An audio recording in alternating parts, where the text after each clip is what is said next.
267 ఏళ్ల క్రితం బెంగాల్లో జరిగిన ఓ సంఘటన భారతదేశ చరిత్రనే మార్చేసింది. వర్తకం కోసం మన దేశంలోకి వచ్చిన బ్రిటిషర్లు దాదాపు 200 ఏళ్లు మనల్ని పాలించేలా చేసింది. భారతదేశంలో ఆంగ్లేయుల ఆధిపత్యానికి పునాదులు వేసిన ఆ సంఘటన గురించి ఈరోజు అనగనగాలో చెప్పుకుందాం.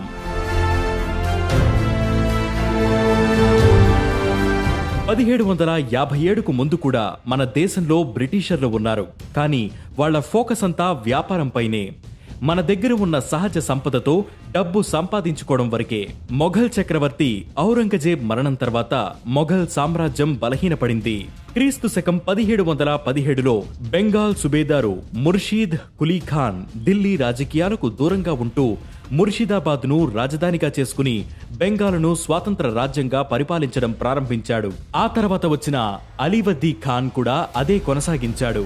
అయితే క్రీస్తు శకం 1756లో అలీవర్దీ ఖాన్ మరణం తర్వాత ఆమె కుమారుడైన సిరాజ్ ఉద్ దౌలా చాలా చిన్న వయసులోనే నవాబు అయ్యాడు. సిరాజ్ ఉద్ దౌలా స్వాతంత్ర భావాలు కలిగిన వ్యక్తి. అదే సమయంలో బ్రిటిష్ వారు వర్తకంలో లాభాల కోసం మొఘల్ చక్రవర్తి తమకు ఇచ్చిన అనుమతులను దురుపయోగం చేసేవారు. ఈ దుర్వినియోగం వల్ల బెంగాల్ ప్రభుత్వ ఆదాయం గణనీయంగా పడిపోయింది. సిరాజ్ ఉద్ దౌలా ఆజ్ఞలను బ్రిటిషర్లు అస్సలు లెక్క చేయలేదు.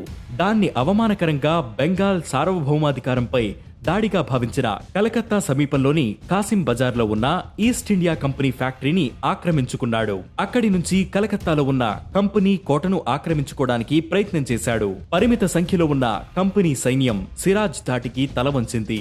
ఈ సమయంలో మద్రాసు నుంచి కంపెనీ అధికారులు రాబర్ట్ క్లివ్, అడ్మిరల్ వాట్సన్ ఆధ్వర్యంలో సైన్యాన్ని బెంగాల్ పైకి పంపించింది. ఈ సంఘటనలో సిరాజ్ ఓడిపోయి 1757 ఫిబ్రవరిలో ఆంగ్లేయులతో అలీనగర్ సంధి చేసుకున్నాడు. దాంతో కంపెనీకి పూర్వ హక్కులు లభించాయి. వాటి ప్రకారం కోటలు నిర్మించుకోవచ్చు. తప్పనిసరి పరిస్థితుల్లో సంధి చేసుకున్న సిరాజ్ ఉద్ దౌలా తగిన సమయం కోసం ఎదురుచూశాడు. కానీ సిరాజ్ని అలాగే వదిలేస్తే తమ ఉనికికి ముంపు ఉంటుందని భావించిన బ్రిటిషర్లు ఆయన్ను పదవి నుంచి తొలగించేందుకు కుట్ర పన్నారు. అందుకోసం సిరాజ్కు వ్యతిరేకమైన మాణికాచంద్, అమీన్ చంద్, జగత్ సేట్ లాంటి వారితో కలిసి వ్యూహాలు మొదలుపెట్టారు. చివరికి సైన్యాధికారి మీర్ జాఫర్ను నవాబు చేయడానికి ఒప్పందం కుదిరింది. అంతా సిద్ధమైన తర్వాత అలీనగర్ సంధి ఉల్లంఘన నెపంతో సిరాజ్ పై యుద్ధం ప్రకటించింది ఈస్ట్ ఇండియా కంపెనీ. 1757 జూన్ 23న ప్లాసీలో ఈ యుద్ధం జరిగింది. దీన్ని యుద్ధం అనడం కంటే వెన్నుపోటు అనడం కరెక్టేమో. మీర్ జాఫర్ బ్రిటిషర్లతో చేతులు కలపడంతో సిరాజ్ సైన్యంలో ఎక్కువ భాగం విద్రోహుల అధీనంలోకి వెళ్లిపోయింది. ఈ యుద్ధంలో సిరాజ్ ని ముందు ఓడించి ఆ తర్వాత చంపేశారు. మీర్ జాఫర్ను బెంగాల్ నవాబుగా చేశారు.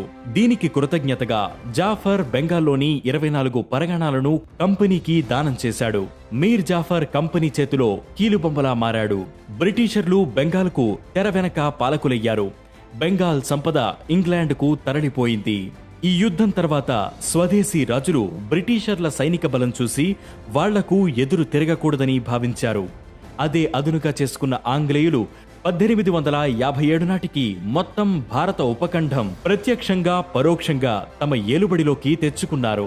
ఆ రోజు అధికారం కోసం మీర్ జాఫర్ బ్రిటిషర్లతో చేతులు కలపకపోయి ఉంటే ఈ రోజు భారతదేశ చరిత్ర మరోలా ఉండేది. ఆగస్ట్ అంటేనే మంత్ ఆఫ్ ఫ్రీడమ్ కాబట్టి ఈ నెలంతా మన స్వాతంత్ర పోరాట కథలు చెప్పుకుందాం. ప్రతిరోజు రాత్రి 9 గంటలకు వేటి న్యూస్ లో వచ్చే అనగనగాను మిస్ అవ్వకండి.